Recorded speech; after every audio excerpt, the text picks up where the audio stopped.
Zimbabwe squad के बारे में जो 15 मेंबर्स की जो प्लेयर्स थे उसकी हमने इन्फॉर्मेशन आपको वीडियो के जरिए प्रेजेंट करने की कोशिश की है। आप एक बार उस वीडियो को जाकर जरूर देखिए। आज ही सुबह वो हमने वीडियो अपलोड किया है, आप में से काफ़ी लोगों ने देखा भी है और उम्मीद है कि आपको काफ़ी इन्फॉर्मेशन मिली होगी कि वो प्लेयर्स किस किस तरह के हैं। और जिन्होंने नहीं देखा है एक बार मैं चाहूँगा जरूर आप जाकर देखें, ऊपर आई बटन में भी आ रहा होगा, आप यहाँ से भी डायरेक्ट जा सकते हैं इस वीडियो को देखने के बाद, या फिर अभी आप जाके उन्हें देखें वापस इस वीडियो में आए। अब यहाँ पर बात कर लेते हैं नेपाल की स्क्वाड की।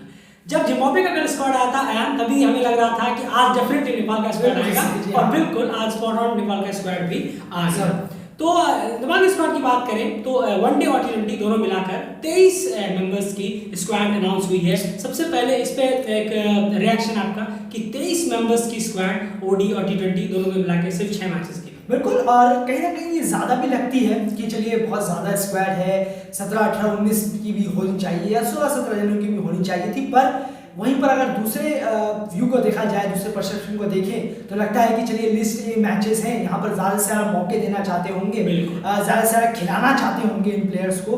तो ये देखना होगा। एक अच्छी चीज़ ये होगी जब हम लास्ट में, यानी कि जब हम रिपोर्ट बनाएंगे इसकी, जब सीरीज की टी20 सीरीज की और उसकी टी20 सीरीज की, तब अगर उसके बाद अगर हम ये कहें कि 23 में से 22 या 23 जनों को मौका मिला है इस पूरे वनडे और टी20 में, तो बहुत अच्छा होता। बिल्कुल, अगर हम ये सुनने में आता है बजाय इसके कि आपने लिए थे 5-6 प्लेयर ऐसी पानी उठाते हुए रह गए, बजाय इसके। और ये सुनना बेहतर होगा कि सबको मौके मिले और सबने खेला। बिल्कुल सही कहा आपने। चलिए अब देखते हैं, आप 23 ले लिए तो अब इन 23 को अच्छे से रोटेशन पॉलिसी निभानी भी इन 6 मैचेस में वो कोच और कैप्टन पे डिपेंड करता है। खैर अब बढ़ते हैं प्लेयर वाइज की, आखिर प्लेयर्स जो लिए गए हैं वो किस किस तरह से इंक्लूजन बेहतर है या फिर कुछ और इंक्लूजन यहाँ पर हो सकते थे। सबसे पहले यहाँ पर बात करें, संदीप लामिछाने कैप्टन वो रहेंगे, इसमें कोई दो राय नहीं है। उनको लीड फ्रॉम द फ्रंट करना है और नजर रखनी है अपने प्लेयर्स के परफॉर्मेंस पे, ताकि वो एक बेहतर टीम बना सके ग्रेड वर्ल्ड लीग 2 की अगले राउंड के लिए। उसके बाद प्लेयर्स की लिस्ट, उसके बाद दूसरा नाम है दीपेंद्र सिंह का, जो कि बहुत ही सही है। बिल्कुल सही, बिल्कुल बहुत एकदम सही नाम है और उनको यहाँ पर खिलाना, उसके बाद आगे जाके हर मैचों में खिलाना बहुत जरूरी है, बहुत इंपॉर्टेंट मेंबर है वो टीम के। बहुत सही किया बिल्कुल। और जो एक कंसिस्टेंसी की हम बात करते हैं वो भी कहीं ना कहीं दीपेंद्र सिंह को इस वनडे में अपने लिए निकालने का मौका मिलेगा। 3 वनडे मैचेस हैं, डेफिनेटली आप तीनों में 50+ के स्कोर की एक्सपेक्टेशन रख सकते हैं। उसके बाद प्लेयर नंबर 3, बिल्कुल कुशल भुर्तेल। जी हाँ, प्लेयर नंबर 3 हमारे कुशल भुर्तेल है, ओपनर टीम के, और टच में नहीं है। यही तो सबसे बड़ा सवाल है कि भाई आप टच में कब आएंगे। जल्द से जल्द आइए, आने वाले दौरे बहुत ज़्यादा डेंजर भी है और इम्पोर्टेंट भी। बिल्कुल सही, और इसलिए परफेक्ट इंक्लूजन है कुशल भुर्तेल। यहाँ बहुत अच्छा उनको एक प्लेटफॉर्म मिल जाएगा 6 मैचेस का कि वो यहाँ पर अपनी फॉर्म को वापस ला सके। उसके बाद अगले बिल्कुल आसिफ शेख अगला नाम है। कोई दरार नहीं है, वो भी अच्छा अभी टी20 में तो बहुत ही अच्छा करते हुए नजर आए हैं। वनडे में भी थोड़ा और स्पिच पे वक्त बिताने की कोशिश करें, पावर प्ले में आउट होने की बजाय अगर आप 20 ओवर तक अपने आप को लेकर जाएं, ये एक मोमेंटम वनडे में मौका मिलेगा उन्हें, या आपको लगता है कि वो इससे दोबारा किसी और के साथ? यही थोड़ी सी प्रॉब्लम है। अब जैसे कि आप फिर से अगर प्लेयर को छेड़खानी हो जाती है तो फिर क्या ही कर सकते हैं यार, वो तो हर हाथ में है नहीं। लेकिन कुशल भुर्तेल और आसिफ शेख को ही हम चाहेंगे कि उसी प्लेयर को कंटिन्यू किया जाए। लेकिन बिल्कुल सही कहा आपने, छेड़खानी जरूर होने वाली है उससे ओपनिंग पेयर में। उसके बाद प्लेयर नंबर 5 आरिफ शेख, या उन्हीं के भाई आरिफ शेख का सीनियर प्लेयर टीम के, बहुत इंपॉर्टेंट है कहीं ना कहीं इस टीम। बिल्कुल जरूरी है, उनको भी उनसे ऑलराउंड परफॉर्मेंस की ज्यादा उम्मीद होगी। सिर्फ ना बल्ले से ना पूरी तरह से बॉल से, वो अगर ऑलराउंड परफॉर्म करते हुए नजर आए ना तो वो बहुत ज्यादा खुशी होगी, क्योंकि वो जितना ऑलराउंड परफॉर्म करेंगे अपनी नेशनल टीम के लिए उतना इस टीम को फायदा भी होता हुआ नजर आएगा। हमने कभी कभी देखा है वो बल्ले से 20-25 रन मारते हैं कभी कभी, तो जब उनको बॉलिंग नहीं जाती है तो वो बहुत खर्चीले साबित होते हैं। वो चीज कहीं ना कहीं यहाँ पर वो बेहतर करने की कोशिश जरूर करेंगे। प्लेयर नंबर 6, बिल्कुल रोहित डिपेंडेबल पुडेल, आप जो भी कह लीजिए, जबरदस्त प्लेयर। बिल्कुल। सबसे पहली बात कि यहाँ पर रोहित पुडेल की जगह पे आप किसी और को भी ले सकते थे। रोहित पुडेल वैसे ही बहुत जबरदस्त फॉर्म में है, प्रो क्लब चैंपियनशिप में चले हैं, लेकिन आपने ऑलरेडी 23 जैसी भारी भरकम स्क्वाड ले ली है तो कोई ऐसा बचा नहीं कि आप उनको ना लें, और ऑलरेडी बहुत बड़ी स्क्वाड हो गई थी। तो रोहित भी क्यों ना इसमें अच्छे से अपने आप को टचअप करे और बेहतर करे और स्ट्रॉन्ग करे। ऐसा नहीं है कि सीखने के लिए आपको हर वक्त कुछ ना कुछ होता है, ऐसा नहीं है कि आप 100% परफेक्ट हो गए। 100% परफेक्ट तो दुनिया में कोई प्लेयर है ही नहीं, ना था ना है, ना आगे कोई होगा। कुछ ना कुछ खामियां जरूर होती है तभी प्लेयर आउट होते हैं। खैर अब यहाँ पर अगले प्लेयर की बात करें, विनोद भंडारी। जी हाँ, इनके बारे में आप क्या कहें? बिल्कुल, अब मैं क्या कहूँ विनोद भंडारी के बारे में, तो फैंस की भी अगर मैं राय देखूँ तो बड़ी हैरानी होती है। बस यही चीज़ मैं पूछना चाहूँगा कि विकेट कीपिंग ऑप्शन में ऑलरेडी आसिफ आपके पास है, तो भाई यहाँ पर विकेट कीपिंग ऑप्शन में कोई बहुत बड़ी नेसेसिटी नहीं बन जाती है। विनोद भंडारी की परफॉर्मेंस प्रो क्लब चैंपियनशिप में हमने देखी, बहुत ज़्यादा खराब रही है। सिर्फ परफॉर्मेंस के बेसिस पे अगर बात करें तो लास्ट 10 मैचेस में वो किसी भी पैरामीटर पे खरे नहीं उतरते हैं। कोई एक पॉइंट ये क्लियर नहीं करता कि नहीं विनोद भंडारी इस टीम में होने चाहिए। लेकिन चलिए, ये लिस्ट मैचेस हैं तो यहाँ पर आपने उन्हें लिया है, तो फिर भी एक बेनिफिट ऑफ द डाउट आप रखिए साथ में। लेकिन अच्छा है कि ये इंटरनेशनल फिक्सर्स नहीं है और वहाँ पे स्क्वाड में नहीं है, वरना डेफिनेटली एक जो जगह है वो वेस्ट जरूर हो रही होती। बिल्कुल, बहुत सही कहा आपने। और इसी के साथ इनके बारे में ज्यादा आप डिस्कस करेंगे तो बिल्कुल सही, आगे आउट ऑफ द बॉक्स हो जाएगा, ज्यादा लंबा वीडियो चला जाएगा। तो इसलिए हम अगले नाम पर गौर करते हैं, और अगला नाम है टीम के सीनियर बॉलर और स्ट्राइक बॉलर करण केसी। बिल्कुल, इनके बारे में आप बात करें। हाँ बिल्कुल, कोई लड़ाई नहीं है, बहुत जरूरी है स्ट्राइक बॉलर को साथ लेके चले।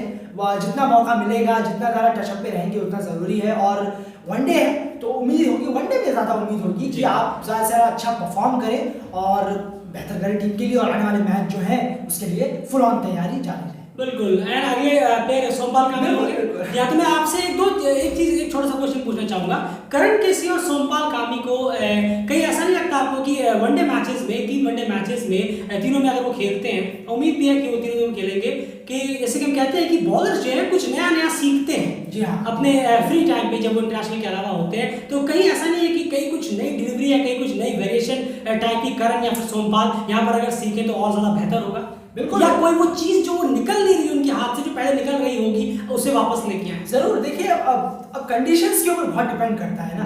अब आप यूएसए में खेल रहे हैं तो वहां पर किस कंडीशन का बॉलिंग होगा और किस तरीके की बॉलिंग होगी, और स्कॉटलैंड में खेल रहे हैं तो आपको ज्यादातर आगे बॉलिंग रखनी है। तो ये करण केसी और सोमपाल कामी के ऊपर है कि वो किस कंडीशन को देखकर अपनी बॉलिंग इस सीरीज में कराएंगे। अगर सिंपल है कि अगर आप इस वक्त प्रेजेंट सिचुएशन में देखें तो सर भैया हमें नेपाल में है, यहाँ के हिसाब से तो पहले बॉलिंग करा लें। लेकिन अगर आप दूर की सोचेंगे, अच्छा सोचेंगे, थोड़ा दूर आके सोचेंगे जहां पर हमारी इंटरनेशनल मैचेस होने वाले हैं, तो फिर अगर उस लाइन के साथ जाएंगे तो रन जरूर पड़ेंगे, क्योंकि नेपाल की पिच अलग है, यूएसए की अलग है, स्कॉटलैंड की अलग है। पर तैयारी के हिसाब से जब आप देखेंगे, अगर मान लीजिए आप यूएसए बाउंसी पिच है तो बाउंसी के हिसाब से जाना चाहेंगे, अगर आप नेपाल में जिम्बाब्वे के खिलाफ, तो यूएसए में वो आपको बहुत बेनिफिट करेगा। क्यों? क्योंकि भाई हम वो पहले से ही प्रैक्टिस करते हुए आ रहे हैं। बिल्कुल, तो ये बहुत एक चीज देखने वाली है। मैं यही पूछ रहा था कि ये किस तरीके का होगा। जाहिर सी बात है यहाँ पे आप रन के लिए जरूर जाएंगे, लेकिन उसके लिए आपके पास एक ऑप्शन जरूर होगा कि आप फील्डिंग प्लेसमेंट उस हिसाब से ले लें, क्योंकि आपको पता है मैं रन के नीचे आने वाला हूँ। खैर, ये एक चीज यहाँ पर करण और सोमपाल कर सकते हैं, वरना तो कोई दौरा ही नहीं है। उनका एक रीजन तो कुछ पूछने वाली बात ही नहीं है, वो टीम में डेफिनेटली डिजर्विंग है। उसके बाद नेक्स्ट प्लेयर की बात करें, देव खन्ना। बिल्कुल सही इंक्लूजन है, कोई जरूरत नहीं है। हमने उनको देखा भी, उनके अंदर है वो अच्छे कैपेबिलिटी, उनके पास है, कैलिबर है, डेफिनेटली वो टीम के लिए परफॉर्म करते हुए नजर आ सकते हैं। सागर ढक्कन नेक्स्ट प्लेयर, जी हाँ, सागर ढक्कन भी ठीक है, क्योंकि सबसे इंपॉर्टेंट बात है कि हम यहाँ इंटरनेशनल की स्क्वाड की बात नहीं कर रहे हैं, यहाँ पर हम लिस्ट में मैचेस होने वाले हैं उनकी बात कर रहे हैं। मैचेस को यूटिलाइज करने के लिए आपने प्लेयर्स रखे हैं, उनको मौका मिलेगा, ये सबसे अच्छी बात है। और सागर ढक्कन भी उस प्रोसेस में एक प्लेयर जरूर होते हैं। बिल्कुल। और नेक्स्ट नेम है हमारे लिस्ट में विक्रम सोप। बिल्कुल, विक्रम सोप के बारे में आपने थोड़ा सा ज्यादा अच्छे से फॉलो किया है, आप बिल्कुल। प्रो क्लब चैंपियनशिप में भी इनका परफॉर्म अच्छा हुआ था, अच्छी बॉलिंग कराई, विकेट नहीं लिया तो इकोनॉमिकल रहे, और इकोनॉमिकल के साथ साथ विकेट टेकर भी रहे, तो ये अच्छी बात है। और साथ ही साथ पेसर्स की जरूरत है। आने वाले टाइम में आपको मालूम नहीं है कि आपके पेसर्स कहीं चोटिल हो जाए, कहीं कुछ हो जाए, और आने वाले जो दौरे हैं वो पेसर्स के ऊपर भी बहुत डिपेंड करता है, यूएसए में हो, स्कॉटलैंड में हो। तो अच्छा, जितना पेसर आपके बैकअप में रहेगा उतना बहुत ज्यादा अच्छा है टीम के लिए। बिल्कुल, क्योंकि आने वाले जो 8 वर्ल्ड क्रिकेट लीग 2 के मैचेस हैं नेपाल के लिए, वो बिल्कुल भी एशियन कंडीशंस में नहीं है। तो आप एशियन कंडीशन से जैसे ही बाहर जाएंगे तो आपको पेस जो है वो फ्रंट लाइन में आ जाता है। यूएसए और स्कॉटलैंड की हम यहाँ पे बात कर रहे हैं, तो इंक्लूजन आप लेके चले तो बेहतर है। उसके बाद नेक्स्ट प्लेयर की बात, शायद किशोर महातो, इनके बारे में आप क्या कहें? बिल्कुल, ये भी पेसर है, right arm fast medium bowler हैं, और इनकी जगह पर कहना होगा कि शायद जितेंद्र मुखिया को मौका मिलता तो शायद और थोड़ा सा हमें अच्छा लगता कि भाई अपने जो थोड़े बहुत सीनियर भी हैं और थोड़े से पुराने भी हैं, टीम के साथ जुड़े हुए हैं, परफॉर्म भी अच्छा कर रहे हैं, तो उनको भी थोड़ा मौका देके देखे, उनको भी अपने साथ जोड़ के देखे, और वो बेटर होता। किशोर महातो को मौका देना शायद कि और जल्दी हो गया, कुछ टाइम बाद उनको मौका दिया जा सकता था, पर यहाँ पर इनकी जगह पर एग्जैक्टली जितेंद्र मुखिया को डेली क्रिकेट देखता था। बिल्कुल लेकिन खैर यहाँ पर कुछ महतो को लिया गया है, लेकिन जितेंद्र मुखिया यहाँ पर डेफिनेटली इस जगह में हो सकते हैं। देखिए आपने ना पहले कहा ना अभी कहा, इस जगह पर हो सकते थे जितेंद्र मुखिया। खैर नेक्स्ट प्लेयर की बात। बिल्कुल, और नेक्स्ट प्लेयर है हमारे आदिल अंसारी। जी हाँ, कोई दौरान नहीं है, जिस तरह की उनकी हिटिंग एबिलिटी है T20s के लिए वो ज़्यादा बेहतर होंगे फिलहाल के लिए, तो T20 में उनकी इंक्लूजन हो तो उसमें मुझे कोई हानि नहीं हो। भीम शार्की तो आपने पहले ही कहा कि ये बहुत एक लंबी रेस का घोड़ा साबित हो सकते हैं अपनी टीम के लिए। इनको मैं तो ये जरूर देखना चाहूंगा कि कम से कम 2 वनडे मैचेस में तो इन्हें रेगुलर मौका जरूर मिले। ऐसा नहीं कि एक में मिला, दूसरे में ड्रॉप करके तीसरे में मिला। नहीं, ये सोचेगा कि थोड़ा सा एक जो सेट ऑफ माइंड होता है, मेंटलिटी वो थोड़ी सी डगमगा जाती है। एक के बाद अगर आप ड्रॉप करें फिर वापस से तीसरे पे लाएं, तो चाहे उन्हें 2 लगातार मिले, या तो सेकंड थर्ड मिले या फर्स्ट सेकंड मिले, बहुत अच्छा उनके अंदर इंप्रूवमेंट हमें देखने को मिलेगा। और प्रो क्लब में भी उनके बल्ले से रन जरूर निकलेंगे। नेक्स्ट सुशांत भारी, बिल्कुल स्पिनर है और लेफ्ट आर्म स्पिनर है, टीम को बहुत जरूरत है स्पिन डिपार्टमेंट में। और ये दूसरे स्पिनर हैं, सागर हल के बाद ये अब नाम आया है दूसरा। टीम को जरूरत है कि भाई अब हमारे साथ भी कोई स्पिनर जुड़े। पर एक छोटी सी बात आगे जरूर बोलूंगा, पर अभी फिलहाल स्पिनर के साथ आ रहे हैं तो चलिए अच्छा है, कुछ ऑप्शंस अगर आप जोड़ लो। बिल्कुल नेक्स्ट प्लेयर, बिल्कुल पवन शराफ हमारे अगले प्लेयर हैं। बिल्कुल पवन शराफ के बारे में अगर कहें तो उनके प्रो क्लब चैंपियनशिप में भी वो विकेट टेकिंग रहे हैं, उन्होंने विकेट्स निकाले हैं और कुछ ओकेजन्स पे उनके बल्ले से रन भी निकले हैं। तो ऐसा नहीं है कि कुछ बहुत गलत सा या कुछ अजीब सा इंक्लूजन है, बिल्कुल नहीं, बिल्कुल सही इंक्लूजन है। जैसे हमने पहले ही कहा लिस्ट के मैचेस हैं जो आप इंक्लूड करके इन प्लेयर्स को ज़्यादा से ज़्यादा मौका दे सकते हैं तैयारी करने का और पकड़ने का। बिल्कुल, और अगला नाम है हमारे यहाँ पर अविनाश बोहरा।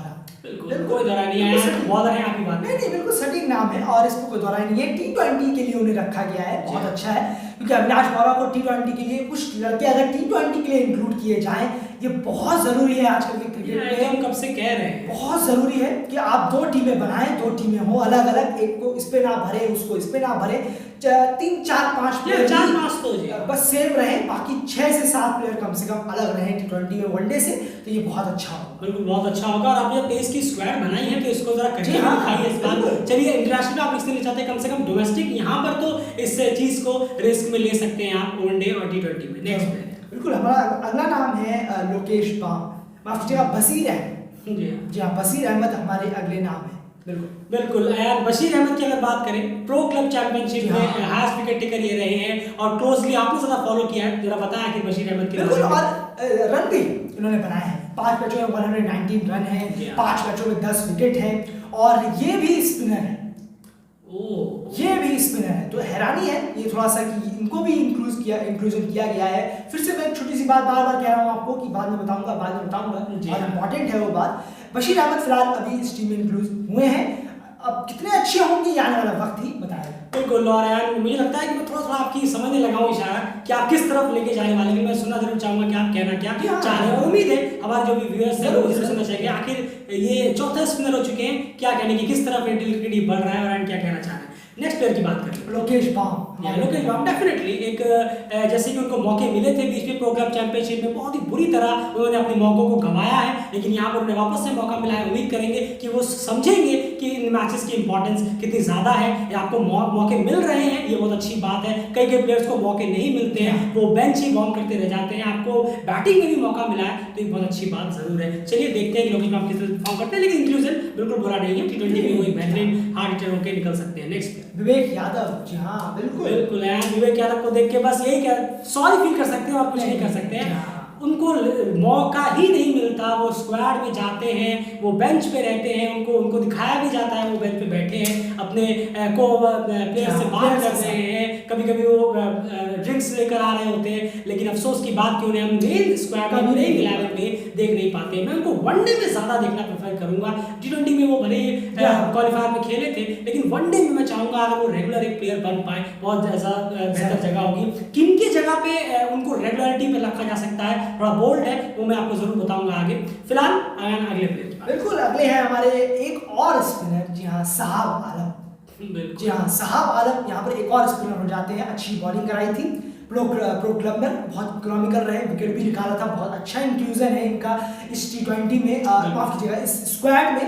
डायरेक्ट इंक्लूजन बिल्कुल नहीं कह सकते, अच्छा इंक्लूजन। और उसके बाद बिल्कुल अब लास्ट नेम है हमारे सुनील धमारा। जी हाँ, सुनील दवाला के बारे में ज़्यादा कुछ इन्फॉर्मेशन हमें अपडेटेड नहीं थी, जितनी लिमिटेड इन्फॉर्मेशन थी उसके हिसाब से आप जरूर रखें। बिल्कुल, देखिए आप लिस्ट ए भी खेल चुके हैं, ये केन्या के खिलाफ उन्होंने लिस्ट ए खेला था 2017 में और ओपनिंग भी कर चुके हैं टीम के लिए, और देखना होगा, आप देख ही सकते हैं, आप खुद भी देखिए, देखना ही चाहेंगे बिल्कुल कि अचानक से ऐसा कॉल अप हुआ है कि सुनील धमाला का नाम आया है, जो कि टीम में पहले थे, उसके बाद आए नहीं काफी अरसे से। 17 लिस्ट मैचेस खेले उन्होंने, तो हम भी देखना चाहेंगे कि आखिर किस तरह के प्लेयर ऐसे परफॉर्मेंस है, इसीलिए इस पे कोई हम बात नहीं कर सकते, क्योंकि जहां पर हमारे पास कोई इन्फॉर्मेशन ना हो, जहां पर हमने कुछ उनके बारे में रिसर्च ना किया हो, तो हम उस यानी कि जबरदस्ती कुछ भी बोलते रहे आपके सामने कि नहीं बेकार बेकार है, ये है वो। बाकी सब प्लेयर्स को हमने खेलते हुए देखा है, उनकी किसी ना किसी टूर्नामेंट में लोकल हो या किसी नेशनल टीम में हो, देखा है, उनकी परफॉर्मेंस देखी, उसी बेसिस पर हमने ये चीजें कही है। लेकिन जाहिर सी बात है इंक्लूजन बेहतर ही होगा, लेकिन हम भी देखना चाहेंगे कि किस वजह से इनका इंक्लूजन हुआ है। खैर अयान, अब आपकी बारी आ जाती है, जो आप चीज कहने वाले थे, आखिर क्या बात कह रहे थे आप? हर स्पिनर को गिनाते वक्त कह रहे थे कि मैं बाद में जरूर कहूँ। देखिए एक छोटी सी बात एक खटकी है, ये जब स्पिनर का स्क्वाड आया और ये अंदर से फीलिंग आई कि क्या ये सही वक्त है इतने स्पिनर्स को इंक्लूड करने का।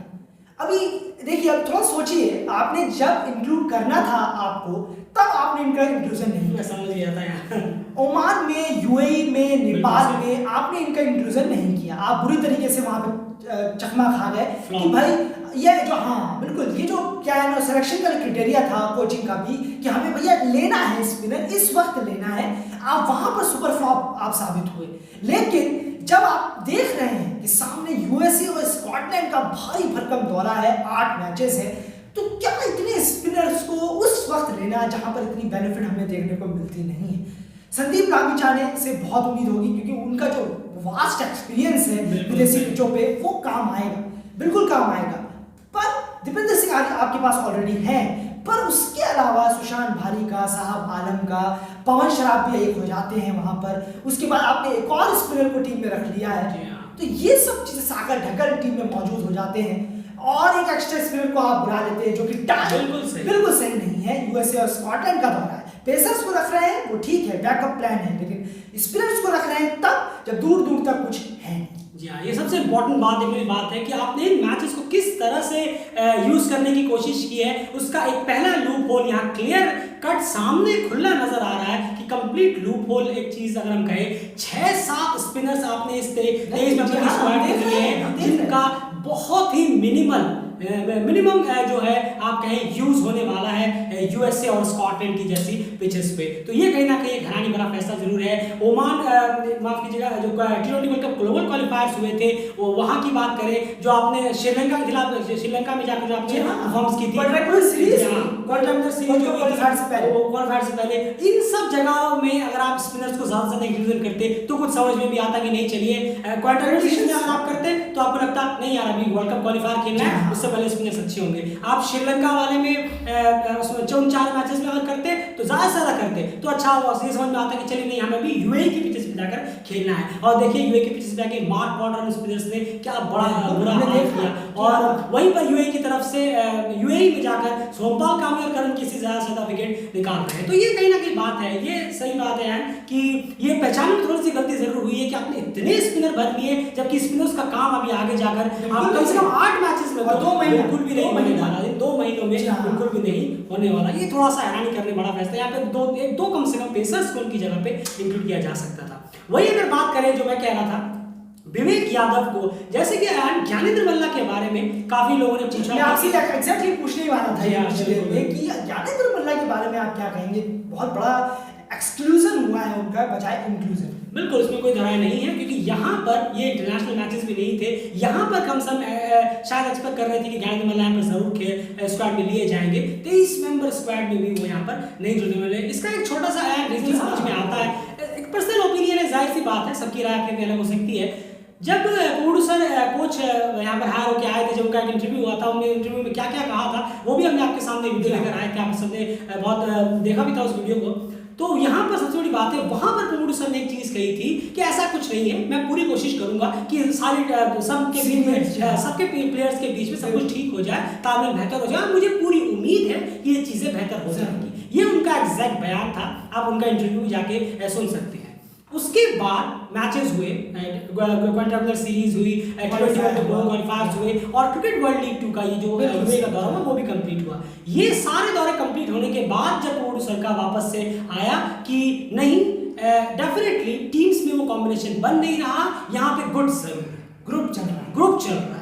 तो यहाँ पर आप एक चीज क्लियर सोच के देखिए, यहाँ पर क्लियर एक मैसेज जरूर है कि प्रोड्यूसर को पहले उम्मीद थी कि शायद कुछ बेहतर हो जाए, लेकिन शायद इतने मैचेस होने के बावजूद भी अगर वो ये कह रहे हैं तो डेफिनेटली कहीं ना कहीं प्रोड्यूसर वो चीज करने में फेल हुए। तो यहाँ पर प्रोड्यूसर को मैं दोष नहीं दूंगा, फेल हुए या नहीं हुए, सबका वो एक अलग से उस पर डिस्कशन या वीडियो हो सकता है कि कौन किसका दोषी, यहाँ वो लेके हम बैठे नहीं है। यहाँ पर क्लियर है, प्रोड्यूसर ने शायद कैन के बीच में रखा होगा कि मुझे कुछ वक्त दीजिए, मैं शायद इस चीजों को सॉर्ट आउट कर सकूं, लेकिन वो वहां पर फेलियर साबित हुए। उसके बाद शायद प्रोड्यूसर ने कैन से जो सेलेक्टर्स हैं उनसे ये कह दिया होगा कि अब आपके ऊपर है कि आप उन्हें सिलेक्शन में लेना चाहते हैं या फिर नहीं, क्योंकि इस तरफ से अगर आप ये सोच रहे हैं कि क्या कुछ पैचअप वाली बात हुई है तो मेरी तरफ से आंसर नेगेटिव है। तब जाकर कहीं ना कहीं ये लग रहा है कि एक्सक्लूजन हुआ है। इस पे आपकी क्या राय है? नहीं, बिल्कुल सेम मेरा भी यही थॉट है और यही मानना है, और ये लगता भी है, यही रीजन लगता है कहीं ना कहीं कि जब विनोद टीम में हो सकते हैं तो ज्ञानेंद्र क्यों? बिल्कुल सही, और ये रीजन नहीं है।